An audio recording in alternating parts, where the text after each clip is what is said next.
Welcome to the 3 Edge Week in Review for the week of February 19th. I'm Fritz, the Chief Investment Strategist here at 3Edge, and joining me here once again today is Steve Cucchiaro, CEO and Chief Investment Officer here at 3Edge Asset Management. Steve and I are broadcasting from the road this week as we are out traveling, meeting with some of the many independent advisors that utilize our 3Edge investment solutions on behalf of their clients. And today, Steve and I will be discussing the concept of market MeltUp, a situation where stock prices rise rapidly based primarily on investor euphoria and FOMO, the fear of missing out. And market MeltUp seems to potentially be an apt description of the rally we are currently experiencing in the S&P 500 and in the NASDAQ recently, with investors betting on the Fed's hope for soft landing, the resilience of the economy, the strength in the labor market, and the belief that the Fed intends to cut interest rates later this year. And then, of course, there is NVIDIA. So, Steve, let's dig into this concept of market MeltUp. And Sir John Templeton said, bull markets are born on pessimism, grow on skepticism, mature on optimism, and die of euphoria. And I don't know, but it seems to me like we might be getting close to that point of euphoria. So why don't we begin sort of a working definition of the concept, what is a market MeltUp, and a bit of history in terms of market MeltUps in the past. Well, it is true that there's tremendous optimism in the market. And a lot of the sentiment indicators are showing very extreme optimism and perhaps euphoria. But what we've observed studying market history is that often the last phase of a long bull market, and we've had a long bull market, you can argue in some cases goes back to 2009, that often the last phase can be a very extreme rally. And there are many examples through history. Many of us remember the tech stock bubble in the year 2000. And we had a rapid rise in stock prices. People thought it would continue forever. Tremendous excitement about the internet, that internet will revolutionize the world. And they were right. But the prices people paid for stocks far exceeded what the earnings could be at that time. So we had a big run up in prices and then a big correction. Same thing happened in the roaring 20s. We had the new technology of that day, which was electricity was new, automobiles were new, radio was new, mass production. And we had the roaring 20s, tremendous stock market rally. And then it all came apart in 1929. In the 1890s, the new technology of the day were railroads, and railroads were thought to be revolutionary, improve productivity, and boy, was that true.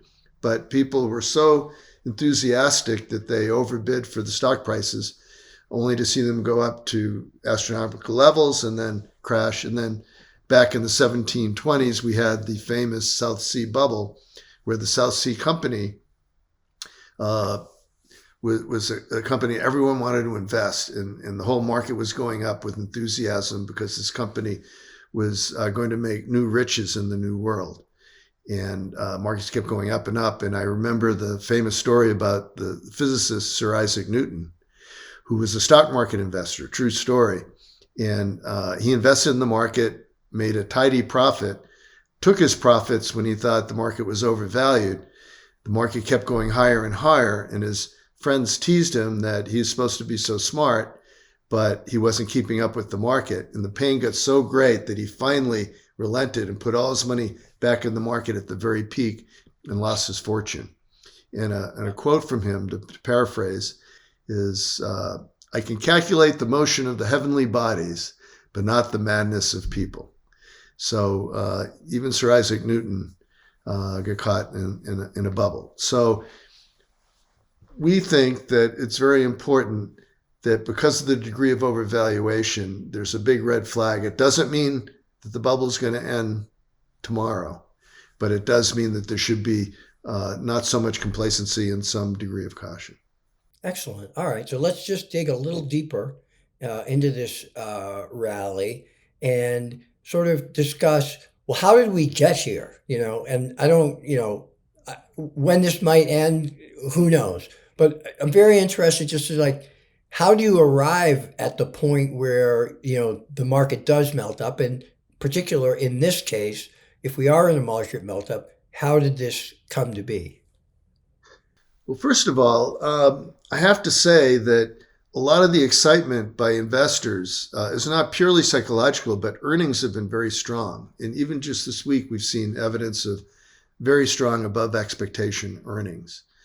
And the same thing happened in the 1920s. Earnings were continuing to outpace expectations, and that got people excited. But then that earnings optimism and that good feeling from earnings going up, tends to develop into euphoria because people, it's human nature to extrapolate the past. And when you see earnings going up, you extrapolate that they're going to continue to go up at the same rate, and as though it's going to last forever. And then people invest in stocks just based on the short-term momentum. So we've had a lot of promise about generative AI, just like there was promise about all the other technology periods over history. It's definitely revolutionary. It's definitely already starting to improve productivity in certain aspects. But the prices people are paying to invest, one could argue, is anticipating even better than the best case scenario. So that's why one has to be a little worried. But we've had, on top of the market going up, then you get trend following, people investing, extrapolating that market trend. And then you get self-reinforcing momentum where people say, oh, the market's going up, maybe we better participate. There's a fear of missing out. There's the idea that, don't worry, if anything bad happens, the Fed will come to the rescue like they have in the past. And another sign of market optimism are narrow credit spreads. And if people were really worried about a recession, you'd see credit spreads, so the difference between low quality bonds and high quality bond yields, widen like they always do before a big recession. We haven't seen that yet. So you have these elements that are going into the bubble. Now, having said that, I remember when the tech stock bubble was going, there were people calling for irrational exuberance, and it was over 3 years before the bubble burst. So these bubbles can last longer than any fundamental might suggest or any logic might suggest. And I think that's important. So that's a perfect segue into my third and always final question, which is, okay, so based on where we are now, how do people think about their portfolios? Is it too late to get in the equity market, or, how might people think about positioning themselves now here at the beginning of 2024 based on what we've discussed here today about market meltup? Well, sometimes I get asked, how long can the bubble last? And almost as though you could time it perfectly.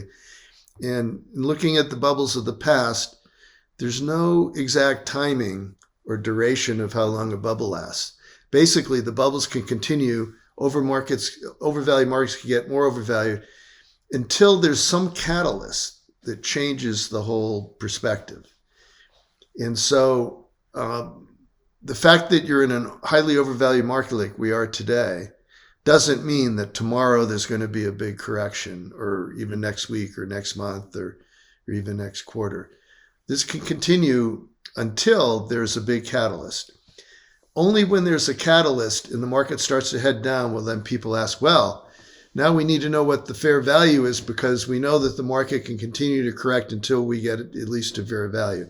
And that's our fear, that the way we measure valuation, fair value is a long way down, so the correction could be more severe. So I think the way to approach how to invest is, number one, not to hide in a cave and not be in equities at all, because this could last quite a bit longer.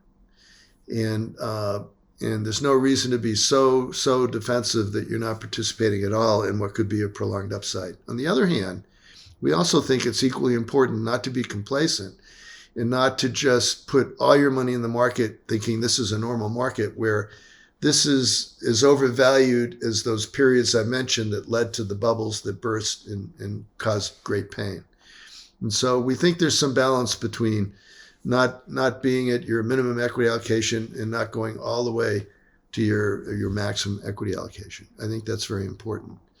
I would also say that when the momentum stalls and there's an initial correction, many people that have been buying into the market will just treat it as, oh, this is another dip. We've learned that we should always buy the dips. And so they will buy the dip, get more invested, see the market rebound a bit, and then one clue will be it won't go as high as the previous peak. And then there'll be another downturn.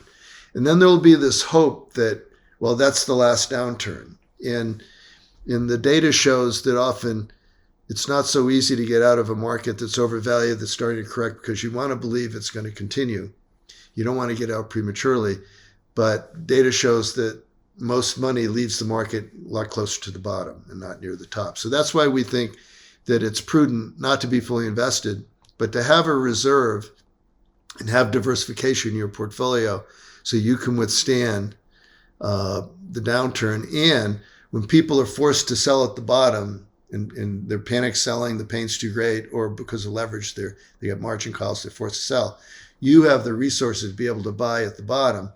And we don't think one should always be defensive and conservative. We think today you should be because the market is overvalued. However, one of the best times to invest is after a correction, when the valuation is a lot more compelling. You can put money to work in the equity market and have a lot of confidence that your appreciation is going to be quite high over the subsequent 5 to 10 years. Excellent. I'm old enough to remember those periods where you described how the market goes down a little, it bounces back, but then it goes down more and more and more. It's very painful to observe. So very good. Thank you for your insight. Another fact that I came across recently was just that the U.S. technology stock sector is worth over more than a third of the total U.S. equity market. And that percentage is even higher than it was in July of 2000, which was the height of the dot-com bubble, which, as we know, did not end well. So that will do it for Steve and me for this week. We will be back again next week with another edition of the 3 Edge Week in Review. All our videos always available on our 3 Edge YouTube channel. If you know someone who might benefit and enjoy our weekly videos, please feel free to share them. Until next time, on behalf of Steve and everyone here at 3 Edge, thanks for listening.